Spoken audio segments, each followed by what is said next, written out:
Hello, and welcome to today's CUBE conversation, where we spotlight the leaders, the innovations, and the strategies shaping the future of business and technology. I'm Scott Hebner, Principal Analyst at the CUBE Research, and today we're going to unpack one of the most urgent and overlooked challenges in the AI ecosystem, the data extraction problem. Every year, the AI industry generates more than 300 billion in value by training models on data scraped from millions of writers and researchers and domain experts, often without their consent, their visibility, or any kind of compensation. This is a centralized extraction model. It is the exact opposite of what blockchain and its revolution promised, which is transparency, attribution, and fair participation. And while Bitcoin and Ethereum validators are getting rewarded for securing networks, the creators who often secure AI accuracy get nothing. They get no credit, no royalties, no proof of ownership. So it begs the question, can blockchain finally fix AI's biggest design flaw and build a world where data itself becomes a tokenized, yield-generating asset? That's exactly what we're going to explore today with Kumar and his company Openledger. They are a company rethinking how AI datasets are attributed, verified, and monetized using on-chain infrastructure. Today, we'll dive deeper into one, how do on-chain attribution can enforce greater rights across an environment that's untraceable, right, which is AI training. Two, why dataset tokenization may become the next big category of real-world assets. And then finally, why crypto has a 2-year window to build this infrastructure before AI monopolies, sort of lock in the data advantage forever. So Ram, welcome to the show. It's great to have you here. Hey, Scott. Thanks for having me, and great intro. And it's glad to be here and talking more about this in Cuba again. Yeah, where are you now? Are you in Dubai?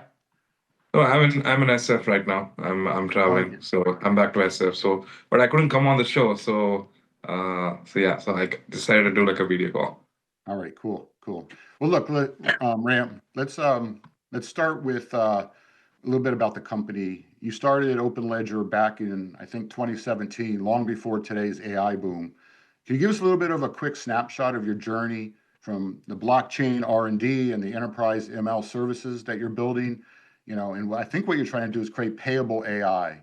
And so maybe a little bit on that, and then the core problem that you're trying to solve that others have not solved yet. Yeah, so just quick correction on that. Openledger was a core contribution that started about 2 years back, but my journey started about from 2017. As you rightly put, I think there's a huge gap in terms of the technology services that was there in the blockchain space. I got into blockchain because someone paid me in Bitcoin, right? I thought this is really cool. It's a great tech, but not many people are building in this, right? That's when like Ethereum started building protocols to enable them to have an ERC20 token, which is like you can launch your own token with the standard that was launched by then. And we were one of the first few projects to actually launch an ERC20 token back then. So we were helping players in the market actually launch tokens. And what we kind of realized is that there's a huge void and there's the opportunity where you can help enterprises to get into this space, provide them tech. And we started doing that. That's from 2017 to 2021, 2022.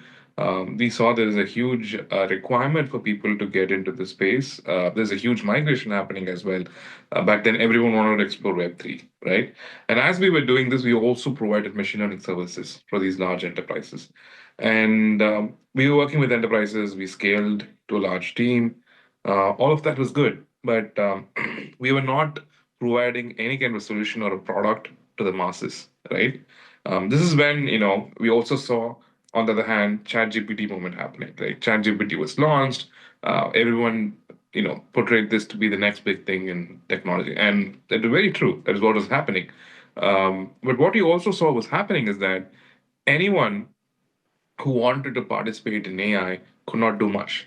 Internet was a two-way street, right? Even though like internet is managed by four large giants across the globe, they're the ones who run it. But still, you have people contributing and getting rewarded in a certain way. Like if I have a good website, I get views because Google search is gonna index me. If I have a great video, I'm gonna have people view that and pay, and then Google's going to pay me for that, right? Through ads. So you always get something rewarded when you contribute, right? Most of the cases that was the thing. But with AI, that was not happening, right? It was all our data, right? It was our data that was contributed to the internet, and none of us were getting paid for it. That's why we saw, okay, this is a great opportunity. Why don't we build a product around this? Why don't we have a protocol which brings transparency, use blockchain as a technology to showcase people that you can prove your ownership of your data, you can get rewarded for it, and can happen in a transparent manner. And that's what led us to build Openledger, contribute to this protocol, and be part of this as well. So it's been quite a journey. There's been almost 2 years plus since we've been contributing, and glad that we could go mainnet and launch the product. And here we are. Yeah, part of my role here is to track the future of AI, particularly in the enterprise and where it's all heading. And very much recognize that we're in the infancy, really, of the AI sort of phase of our larger technology and digital Yeah. transformation that's going on. And this resonates with me. It just makes a lot of sense as the industry matures. And as you have pointed out many times, in things I've seen out there, that you're right, that the industry is generating just hundreds of billions of value, right? From the data that all these contributors and domain experts provide, yet they don't get anything. So I know you see the extraction model really conflicting with the founding principles of decentralization, right? And so tell me a little bit of why you believe blockchain is the right infrastructure to help correct all this. If you take a look at it, right, the reason why majorly blockchain was invented, it's to bring fairness to other technologies, right? Bitcoin was your freedom to money, right? You could use Bitcoin to transfer between two people, and you can retain ownership to your money and not worry about any kind of centralized bodies out there. You really not worry about the banks, right? I can go ahead and pay in Bitcoin as long as I'm able to get a hold of one. So it gave people the freedom of money. And then Ethereum gave people the freedom to transact using that, the freedom for finance, right? Mhm. Decentralized finance happened. People could use any particular token which is available on the blockchain to trade with that, to stake that, to lend that, to earn from that. So that finance, that decentralized finance was where people got freedom to finance, right? They could earn from that. And then what we are trying to essentially solve is decentralizing intelligence, the freedom to get knowledge, right? I think that's very important. In the age of intelligence, right? I think the next 10 years is going to be the age of intelligence. And in this particular decade, you want to make sure that everyone gets access to knowledge, everyone gets access to the top tier intelligence that is out there. If it's controlled by larger firms, you're not going to make it open. You're not going to make it accessible to everyone across the globe. So what can we change here, right? If you want to build great AI models, if you want to build great intelligence, you need to have access to data. Data gives you the freedom to build better models, right? It gives freedom to build better intelligence. And that's what we wanted to solve. There are machine learning developers out there who are interested to build innovative models. They believe in the fact that it's not going to be one large AI that's going to solve all the problems. There's going to be need for multiple models to have multiple solutions to be solved. Once AI becomes practical, you need to build an AI for healthcare. You need to build an AI for hospitality. You need to build an AI for trading and stuff like that. So, in order to build that, you need to make sure the data that is accessible for the same point, right? You need to make sure there is an abundance of data for that. And where can you get abundance of data? You can get abundance of data from the people, right? If you let people have ownership of the data and you reward them, they're going to come forward and contribute their knowledge. And we want to solve this gap. There is a need for data. There is a large knowledge that is there, which they're not able to monetize because you're not able to monetize much on the internet anymore. Internet has become a very bad place to bring in creativity because creativity is almost getting dead in the internet. They call it the dead internet, thing that's happening right now. So you have people who have knowledge, who have creativity, who want to monetize that. And then you have builders who want to build great AI models. So you thought, why don't we build a pathway between these two? Why don't we build a protocol that brings in fairness and connects these two people?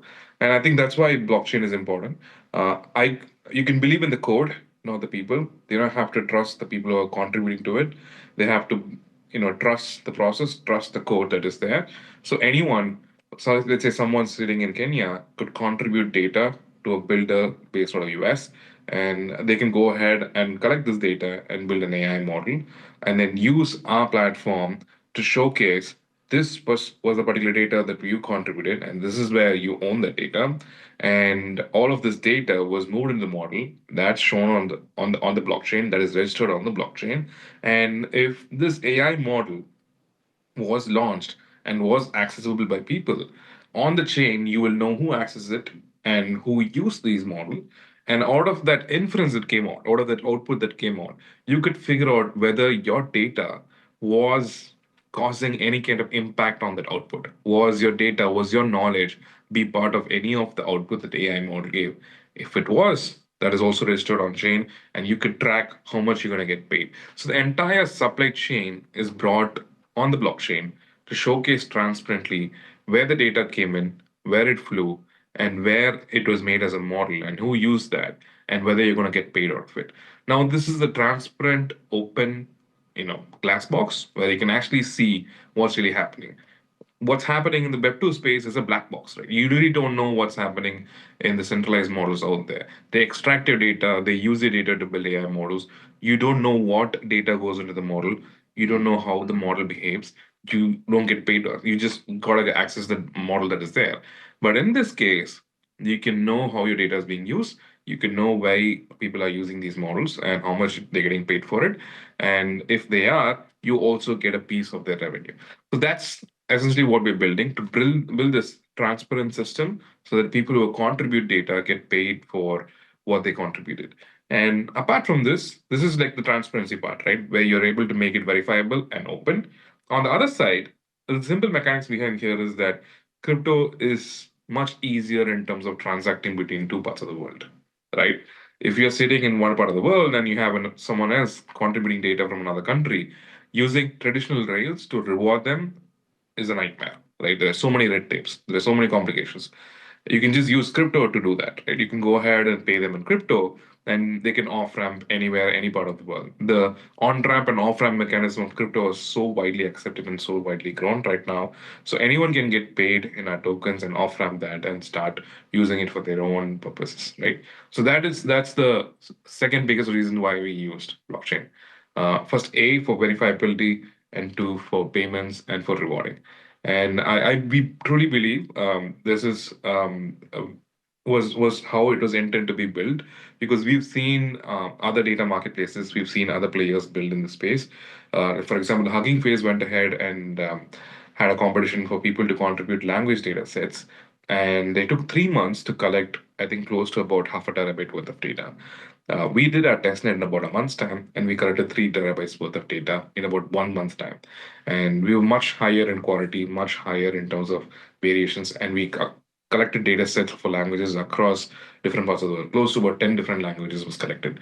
So using crypto, using rewarding mechanisms, using easier verifiability, the scale that you can in which you can achieve this is much higher. And we are just starting. I think there is huge scope here. AI is just about to become big, and we are solving a very critical problem here, which is data, and making sure it's transparent is quite important. And that's why we chose it to be a blockchain. Right. And I assume, just from thinking about how this gets done, is that the ability to have the traceability throughout these ecosystems is the key component, right? Yeah. Yeah. And Yeah. how do you get into these black boxes? Yeah. So it is a very key problem that we wanted to solve, right? Um, so there was this research paper called Data Inf, which is a Stanford research, which is basically showcases how data is being used in an AI model. It showcases based on every inference. So every time a model throws out an inference, we figure out which particular data set causes that inference. We attribute to that particular data point to the data owner. So that's the breakthrough that we did. It was a 2 years worth of work. It was an actual paper, which is a research paper, and the compute time that took it, that basically was initially there, was too high, and we had to work on that to reduce the compute time and increase accuracy. And we're the first guys to do that, right? To crack data attribution or inference. And that's how we showcase these models to be transparent. That's how we explain these models, showcasing how data is being understood with these models. There are two different use cases that we solve with that. One is, the retail. When they contribute data, they get paid. Machine learning developers use that data, they build models. On the other hand, when we work with enterprises, an enterprise needs to make sure that the AI that they use is transparent. It's, Hmm. they can trust it. And if something goes wrong, they can go ahead and see what really went wrong. It should be auditable, right? For example, if there's a larger e-commerce giant out there like Walmart, and they're building an AI model, and they're collecting data sets, and they're building a model with that, or they're using their internal data. When that model is being built, and the customer end consumer uses that model and inferences on that inference, you need to, if something goes wrong, if there's a bad answer that is given, you need to trace back and see which data caused that and remove that and retrain the model, right? Without the model being transparent, without you having data attribution, that's simply not possible. So that's very important for enterprises to make sure that these models are open and explainable. I think that's very important. And I think they want to make sure that they can get a hold of what's happening in that AI. They don't want to rely on centralized models like ChatGPT because they really don't know how the data will be used, right? So that's important for enterprise. So we are trying to solve two different problems here. One is the data transparency to get people rewarded, and then data transparency on an enterprise pipeline to make sure that we can showcase how these models work and we can actually bring in auditability as well. And so that these models are made accountable, right? If something goes wrong, you can pinpoint to that particular data set. So these are the two different things that we're trying to solve here. Right, and I can back you up on one side of that coin, which is the enterprise side. We just ran a comprehensive survey with 625 pre-qualified AI professionals, people that are actually in the middle of doing real AI projects or have deployed, and 49% of them said that they do not have a high level of trust in the outcomes of generative AI systems for their enterprise. And if you take one step deeper into that, 69% was because of the lack of explainability. So I think you're helping to bring that to life. But let's talk about the other side of the coin here, which is the ability to create a new revenue opportunities, right? A new economic model for people to think about. And so, if I understand this correctly, you've described data sets and AI models. They can become the next great on-chain asset class, right? And so, how do you kind of envision data and AI becoming, yield generating, the ability to make money in terms of an asset class alongside, what's going on? I think there's like 30 billions of RWA market for the tokenized treasuries, right, in real estate. So are you envisioning that becoming something like that, where it actually Yeah, becomes an asset that people trade and people want to get access and buy as a new economic, model? yeah. So, like, I think the biggest asset in the next coming years is definitely going to be intelligence, and the raw form of that is data, right? Um, you you want to get access to unique data sets so that you're able to build better AI system. It's like access to talent, right? The better the talent, the better the model. I mean, the better the output, and same goes with that. The better data, the better the model, right? So I think data is going to be a great asset class. I also truly believe that businesses, after a point of time, will start monetizing the data much more than what they do right now, right? For example, we worked with one of the biggest law firms out of US, which is not into data selling. They don't sell their data, but they started doing that because they have so much data about various laws in the US across cities and across jurisdictions, which is quite unique, right? It differs from state to state. And they went ahead and sold that to many firms, and they actually found out about us. And they thought that, okay, we should have actually worked with you guys because if we had worked with you guys, we can just have the data ownership to us, and we could have monetized it n number of times, right? But instead, they chose to work with some large AI firms out there. So they had to give the right to the data. They had to give the ownership to the data. So I think data will become one of the most sought after assets and proprietary information out there as the AI goes, because that's the fuel that drives AI. And what we are essentially trying to do is that if you're an individual or if you're a company, if you're able to own data, if you have certain data that you think is unique and you're able to contribute it and people are going to use that, you don't have to just own that and give away with that. You can just own that and start generating yields where you generate returns. As you contribute, if your data was used, you get paid for it. And I believe that's the true value of an asset. When you own an asset, it should give you some returns, right? So in that case, data will be one of the biggest assets out there. And it's all about real world assets right now. People are trying to tokenize real world assets and making it more liquid than what they are. And I think data is one of the most valuable asset right now. And it's been illiquid across various organizations and across people. We want to make sure it is liquid. We want to make sure that people can trade with that. People can go ahead and contribute that, monetize that, and get yield. So, so there's a ton of talk in the industry today. I mean, it's starting to become a sort of a big deal in terms of coverage out there, the public discourse on this notion of the rise of AI factories, right? Which are these end-to-end infrastructures that, they ingest massive amount of data to train models. They deploy inference at scale. They're basically industrializing intelligence pipelines for people and enterprises to use. So from the perspective of Openledger, and the two sides of the coin, right? The ability to trust it and it to become accurate and more explainable. And the other side, the ability to actually make money through a new economic model. What's your 2 cents on the rise of AI factories? Um, I truly believe that I think the word AI factory is a very centralized term. I think it kind of like makes people come together and do something and not get be rewarded as part of it, not or at least fairly get rewarded. We want to change that. We don't want to be a factory, right? We want to be as modular as possible. If people want to collect data, they can use this. If they want to build models with the data that is collected, they could do that as well. Or if they want to bring in their open source models and host on us and just run inference, they can do that as well. We provide an end-to-end pipeline, but we want to keep it modular and we want to keep it as rewarding as possible in our platform.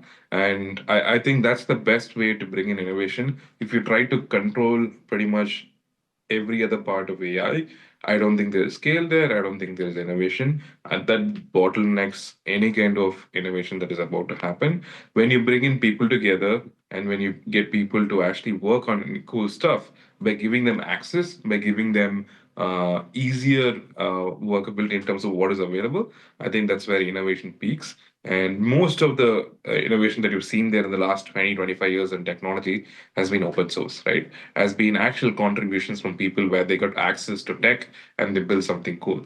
I think that's what we want to make sure to see that happen in AI as well. We want to make sure that we promote open source, but we also make sure that you can get rewarded for your open source when it's get used. You truly are contributed as the owner and you get paid for it. I think that's the essence we're trying to solve here. And we don't want to be a platform to be a factory, but we want to be someone who's modular but also solves all the important parts and rewards people fairly as well. Makes sense. So I think a big part of our audience is enterprises. They're probably watching this and trying to keep up with where AI is heading. So final question, because we're getting close to end of time here. So my observation has been that the overriding challenge that I kind of alluded to before in the enterprise with AI is trust. A single word is trust, right? Yeah. Trust in outcomes, trust in data. Our end user is going to trust it, which comes into the explainability problem. Having accountability, credentials, all that kind of stuff kind of contributes to this notion of trust in the enterprise. So how do you see the decentralized intelligence vision that you're proposing here? Just walk us through, if you're an enterprise, how can they get involved with you to help bring that to life in their enterprise? I think with us, the biggest problem that we are able to solve again is the trust, is that accountability, right? There are 50 different fine-tuning companies based out of SF alone, right? 100 more across the globe. The reason why some of the enterprises that we work with chose us is because with us, they can make sure they know how the model works, at least using data. right? If something goes wrong, they can pinpoint to that data point that is trained to this model, that is fine-tuned this model, and see where this data came from and why it caused this particular inference, what really happened here. That is very important for enterprises, right? If they want to make decisions based on AI, they want to make sure that they know why they're making this decision. Soon, AI will replace most of preliminary checks in like healthcare and other regions as well, right? So if we're gonna be an access point for healthcare, if AI is going to guide initial symptoms of a patient, if it does, you want to have a traceability, right? Why it gave such a suggestion and how it happened, and if there's a let's say a pandemic about to happen and it went ahead and treated 100 different patients in a certain way, you need to bifurcate and see what really happened there. I think that's very important, and for that the models have to be open, the models have to be transparent. Only then you can know how these outcomes came about. And I think that's the piece that we're adding as value, attributing to the right data and the right people who contributed data, or the right data point that has made this happen, is very important in enterprise space. And we are trying to just solve that problem. And going forward, regulations will become a huge thing, right? With the current EU regulations and various other regulations that are about to happen, enterprises need to follow certain regulations. They can't just use artificial intelligence because it's good to have, right? They need to follow regulations. They need to understand how these models work. And for that, having these models to be explainable and transparent is very important. And I guess that's one of the reasons why we've seen huge demand on the enterprise side as well. Awesome. All right, Ram. This has been a fantastic conversation. Very thought-provoking, actually, and a critical Thank you. consideration as we move into the next frontier of AI. So thanks so much for being here today. Thanks a lot, Scott. It is lovely talking to you. Yeah, and I think for the audience, this vision of payable AI, if you will, sort of decentralized intelligence that can be trusted, is really, really important as we move forward in time here. I mean, we talked about it from an enterprise perspective, looking for trust. We looked at the other side where data extraction, without compensation, without visibility, without attribution, can easily become a big, roadblock to the future of AI. So it is great to see Openledger tackling this. And if you want to learn more, go to openledger.xyz to explore the platform, projects, and the community that's pioneering all this new capability. And if you'd actually like to dive even deeper and hear more from Ram, I encourage you to go watch a recent interview that he had with Dave Vellante on the New York Stock Exchange. You can find that at thecube.net/events/NYSE. All right, then. Till then, thanks for joining us, and thanks for everyone for listening and being part of the Cube conversation. We are the leader in enterprise tech news and analysis. We'll see you again soon.